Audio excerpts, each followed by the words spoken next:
And here we are in a very interesting topic, especially for people from Kerala. We who celebrate and preserve our heritage in a very significant way. I think this topic would be of a lot of interest. Dr. Cunningham is the UNESCO chair for heritage studies and has participated, is still participating in many excavations in Southeast Asia. Recently, I had visited his excavation at Lumbini, where he's the UNESCO person in charge for the excavation at the Buddha's birthplace, along with Professor Krishnan, who is from the MS University of Baroda, many years there, just recently retired. And both of them have also collaborated extensively over the last 35 years. So we have two excellent, well-known archaeologists today to help us talk about, who benefits from heritage. So I'll just give a little bit of a background before I get into the questions. So UNESCO has been very clear, right, on promoting heritage and giving clear help in countries in setting up and building their heritage sites, both cultural and others. Jyoti Hosgraha, who's a deputy director of UNESCO World Heritage Center, a lady of Indian origin, now based in Paris, makes it very clear that it's a clear duty for us to preserve and protect the monuments, all heritage, both tangible and intangible. But she also adds that it's also a very important thing to use this for sustainable development in the society. So not as just a very closed, protected thing, but as we see maybe in olden days, you might have gone to any heritage site in India, you will see a board of the Archaeology Society of India, right, saying that is a heritage site. But nothing more significantly is done to that. So that all over the world, countries and institutions are trying to change that under the leadership of UNESCO and the world, many organizations.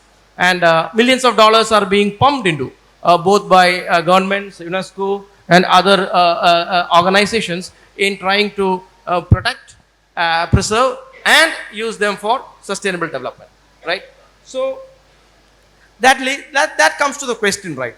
Now, when we are doing all this and protecting this and promoting this through tourism and other methods, who should benefit, or how do we share the benefits? The local community where the heritage is based on or based at, the entrepreneurs who are building and promoting many companies and other facilities for tourism, and the state also. How does the state share that? So this will be one of the significant parts that we'll explore in the discussions today. So I'll start off with my first question to Dr. Coningham. Sorry, maybe to Dr. Krishnan. He's more senior, so he demands that he gets the first question. Thank you. Professor Krishnan, what are the main threats to heritage? What are the main threats to heritage that we face now? Well, first of all, let me tell what exactly is heritage, because we have tangible and intangible heritage. Tangible heritage we have mostly in the form of structures, many different types of such things. Intangible heritage is something which we are not able to see, we are not able to feel. Now, both are under threat. The reasons are, one, first of all, you need to have, if you are looking at a built heritage, the access to a built heritage would be something very minimum. That is one of the things, because if we have beautiful heritage structures which are located even within the forest regions, but then there is no way one can reach there, because infrastructure setup has to be built. Then only one can raise economy through tourism or other kinds of options. So that is one complex kind of thing. Second thing is that how do you look at heritage? That is also there, because the kind of feel that you have towards heritage, you know that what is that we have issues with certain structures and all those things, because there are multiple reasons for that. Now, that is your past. Our past it is, or it's the world's past, that is. So that has to be seen from that point of view. Now, take a living heritage structure where you have a large number of population who are visiting there. These visitors actually, they are also, when they are moving around within the heritage region, they are contaminating that environment, and there are many examples that he might, say that thing that we have found in the pilgrimage centers in Lumbini and also the pilgrimage centers in other parts of Nepal, because people try to connect it with it in a very different way. You want to take on from Then there? no, I haven't completed actually. Then sorry about that. Then when you go I to thought an that- I thought there when is you a go clue to for an him to take archaeological site, see, you are not given a kind of way, passage through which you should go, because when you are walking over the archaeology, you are also destroying the archaeological sites. Then you have several threats because of environmental change, like we have many kind of climatic changes that is Climate taking change. place, which is leading to landslide and all kinds of things, and also human intervention. Basically, that we have seen it in structures in Hampi and all those things. Severe human vandalism was there, which destroyed many of those architectural pieces. Now, would you like to add something? I'd like to add that, of course, heritage is not a constant. It's always decaying. It's reaching a state of equilibrium, but it is always decaying. So to some extent, actually, the question of preserving it is very difficult. The difference now is that there is an acceleration in its destruction, in the decay. And that partly is from climate change. We've seen that very, very clearly. Partly it's from infrastructure, it's from over-tourism, and also, for example, salination, over-irrigation in some places. So we have to realize that the acceleration in the destruction of heritage through mega infrastructure as well, we've never seen destruction on this scale before. Yeah. Population growth, I think, growth of cities, all that adding to that, I guess. But, I mean, we have like about 11,000 years of maybe clear, tangible history and civilization, right? So when you want to choose between various sites, how do you put a price on any particular heritage, and how do you come with a value? Maybe let Dr. Robin continue. This is one of the great challenges that archaeologists have and policymakers have. How do you value heritage? How do you put a commercial value without actually devaluing heritage? You could say heritage is irreplaceable, heritage is invaluable, but actually for planners, for those making fiscal decisions, often in departments of treasury or finance, we have to try to advocate for an understanding of the value, the capital value of these assets. Now, in the UK, we're slowly having very difficult discussions about how to do this. You can either do it through a horrific formula called a CVA, which is a credit valuation readjustment, which is just a symbol of what it would cost to replace that element. That does not encapsulate it.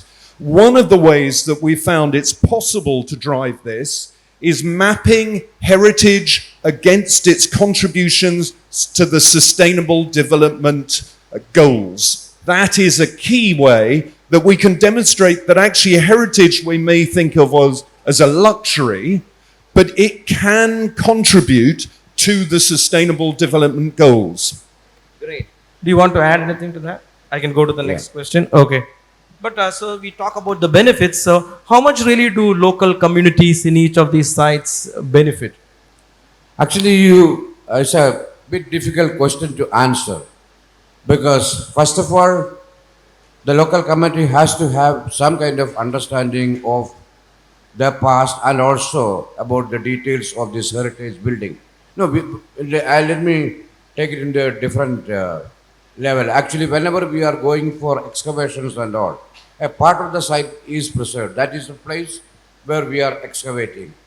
And now, the local communities are scared of going there, because there are certain local stories about those particular mound or that area. There is an olden way of So preserving that keeps it safe. That is one thing.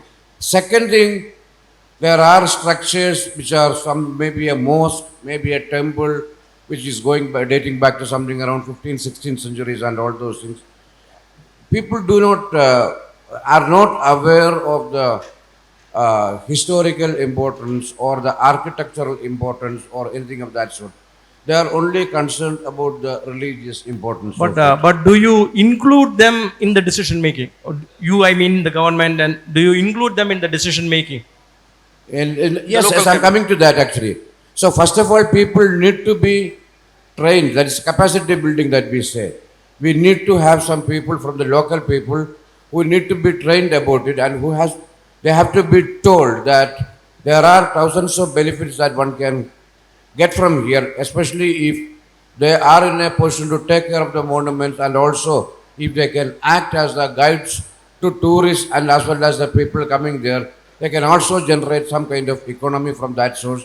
And if you are able to attract more number of people there, the shop vendors and all those people who are there, they can also generate money. That you need to publicize it. I think we can do it through the modern internet facilities, etc. etc. Many things are there now.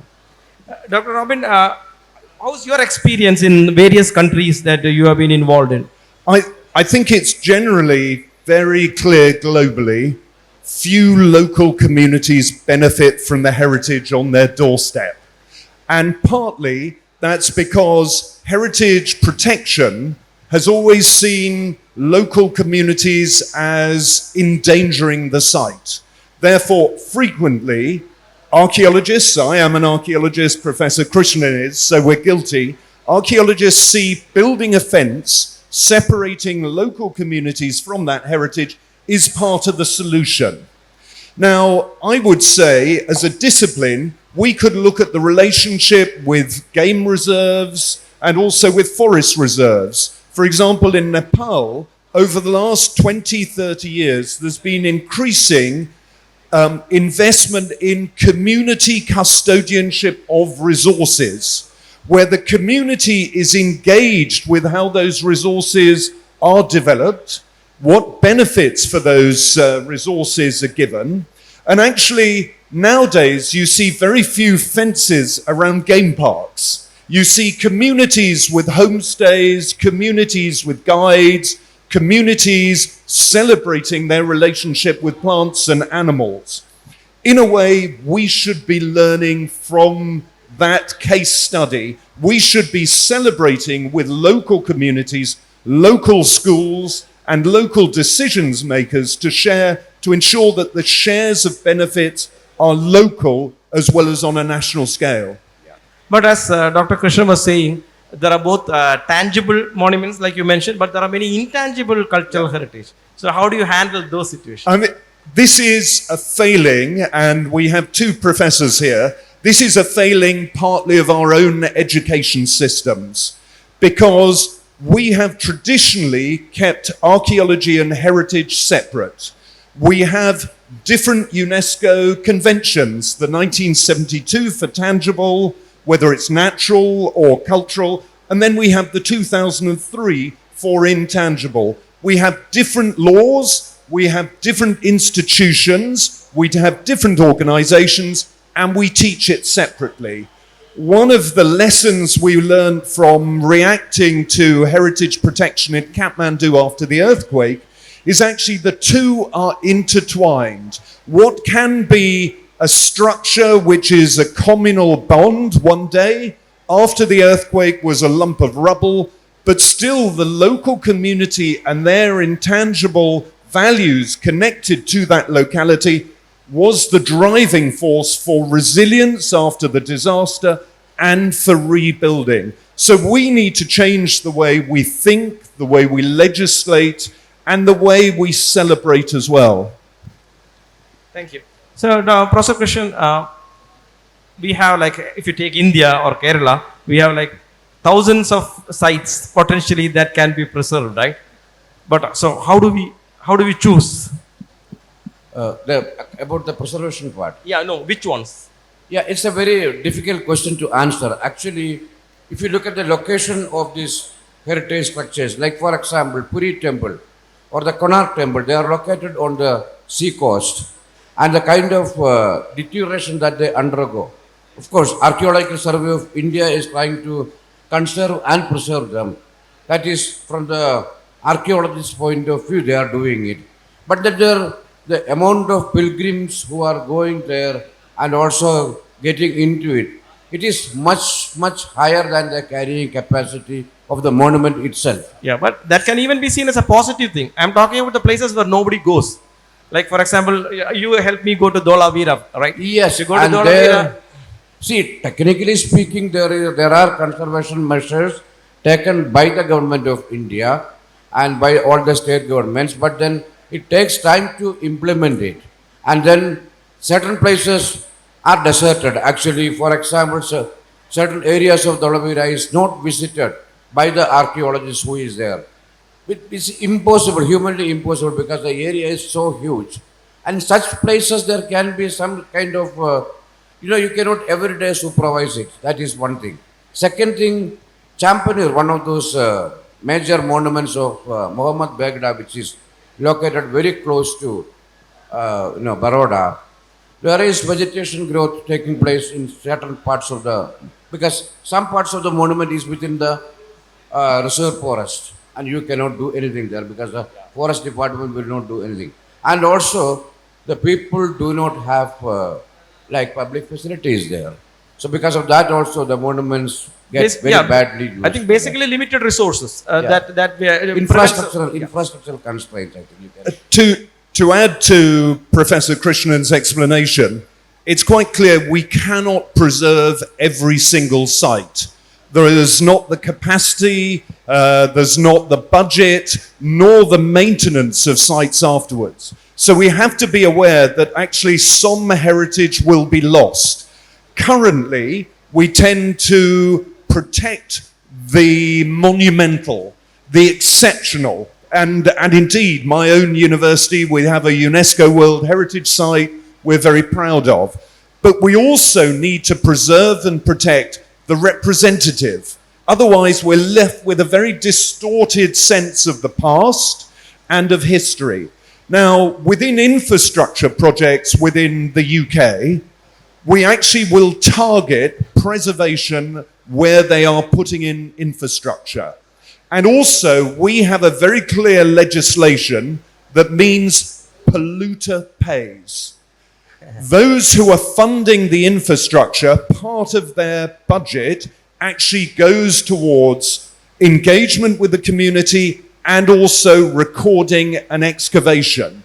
Therefore, it doesn't just fall to the state haphazardly. And when the budgets are being prepared, there is an understanding that actually preservation and protection is part of this. Yeah. Sometimes a site might be removed, but then it will be preserved in the record through publication. If it turns out to be a significant site, then diversions can be made. So in the UK, one of the largest archaeological projects is undergo now for High Speed 2, which is connecting London with Manchester.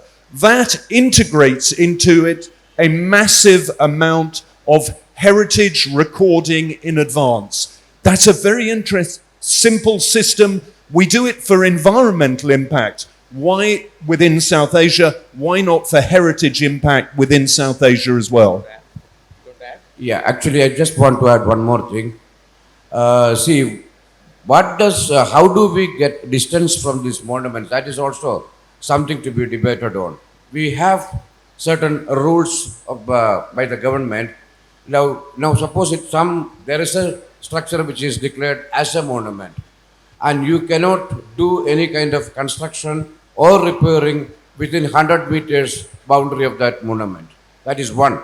Second thing is that 300 meters, within the 300 meters boundary from the monument, you cannot do any kind of piling.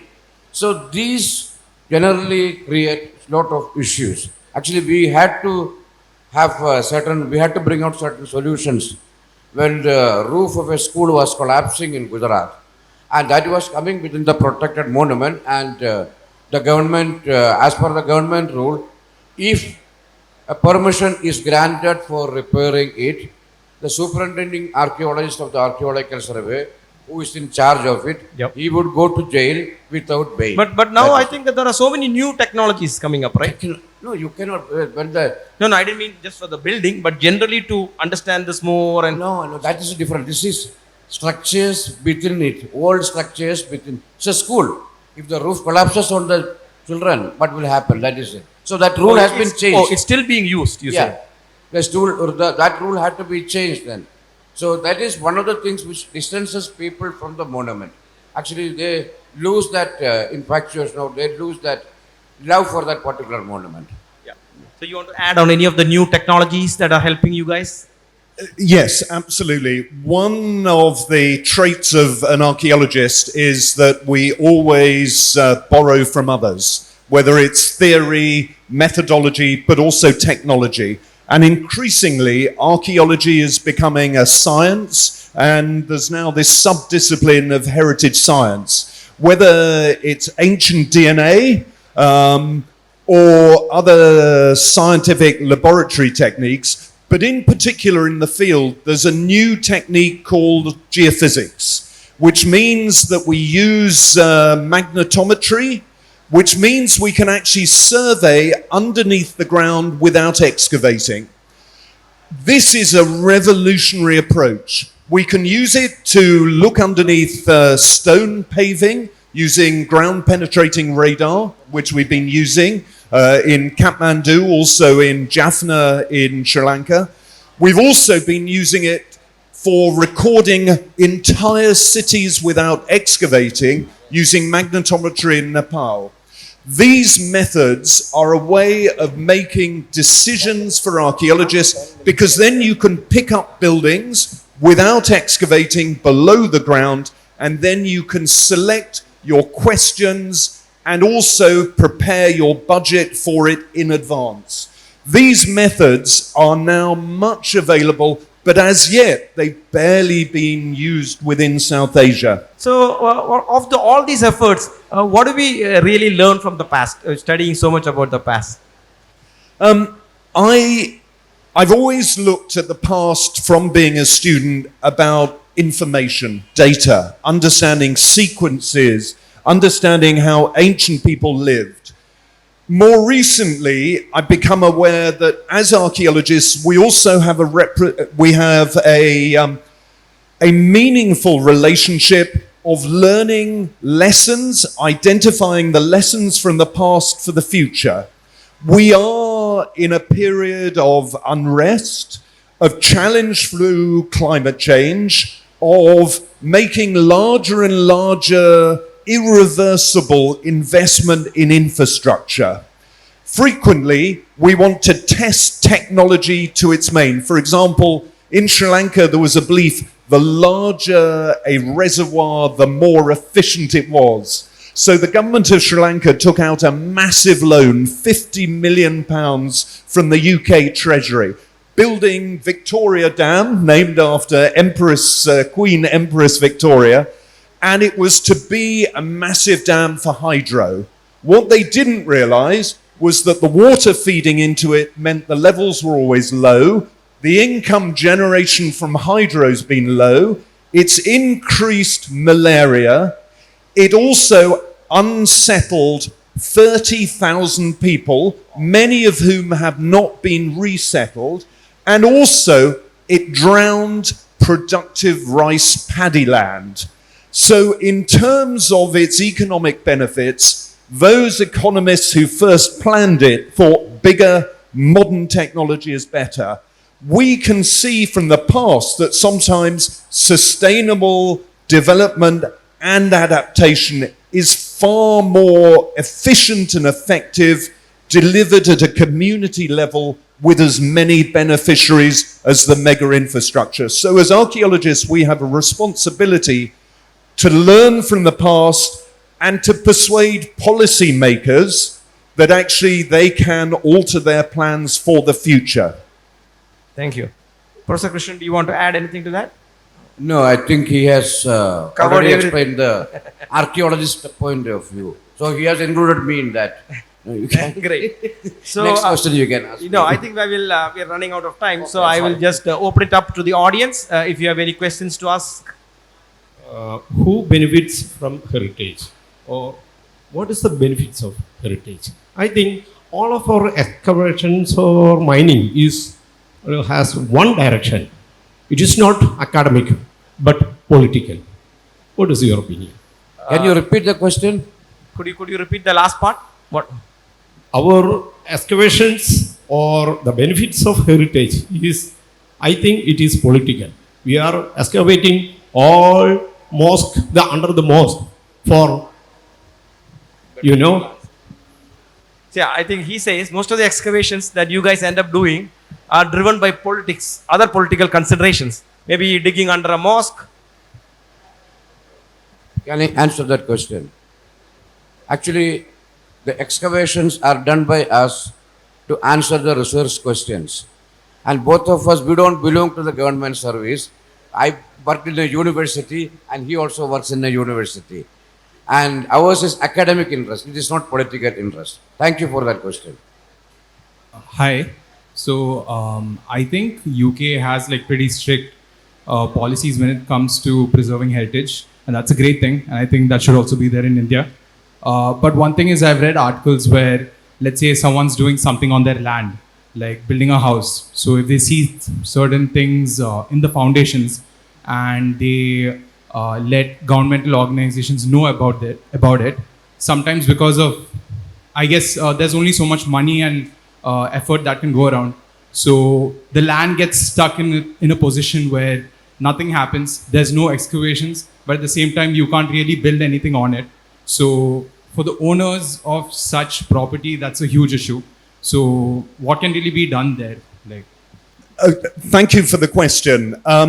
My department has a commercial unit, and a lot of the work they do with the geophysics is, for example, in advance of wind turbines, because at the moment there's a push for wind turbines. Therefore, what will happen is they will evaluate a field, for example. If they find something in that field, a decision will be made as to the significance of that site. So the person who is proposing to do the development, again, it's a mantra of polluter pays. The person who wishes to undertake this work will also have to fund a heritage impact assessment. Those heritage impact assessments will then decide whether this is a significant site which should be further protected, or it is a site that should be released, or whether the development can be mitigated. Now, this is not just the situation in the UK, but actually in Nepal, they have just adopted in law heritage impact assessments also. So now within Kathmandu, if you want to build, there is a heritage impact assessment. Depending on the recommendations from that, you are free to build, or it's protected, or your plan is slightly changed. So this is coming in. It's also there within Sri Lanka as well. I think actually over the coming years, it will be adopted in India as well, I'm assuming. It's already there in India in certain areas, because I have gone for impact assessment in certain areas where there were some, dispute and all those things. That is a fight between builders and all. So some kind of falsifications were done, so we had to go and excavate that area. But that is very, very different from the kind of excavation that we do. Just try to see if there is anything there. That is all. And it's becoming more and more increasingly popular in India nowadays. Okay, thank you.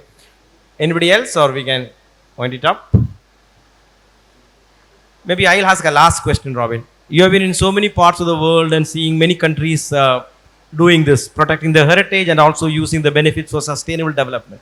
Which country would be a good role model for India to follow? I always work as a team, and what I would say is the project that we've been working on in Nepal, which you visited, is for me one of the best examples, because it's what we call a field laboratory. It has colleagues from Nepal, colleagues from India. We've had colleagues from Pakistan, from Myanmar, from Bangladesh. And for us, it's exchange, and also what's critical is, as you can see, we're rather elderly. The next generation is the key generation. If they are exposed to equitable partnerships, to the use of cultural heritage as an enabler for development, of community engagement, when they go back to their respective countries, they will go with that. What is missing at the moment are more examples of those sort of field laboratories where we record not just the archaeology, but the community, and we evaluate our impact on that. So for me, that's key. Thank you very much. I hope the Kerala government listens to you.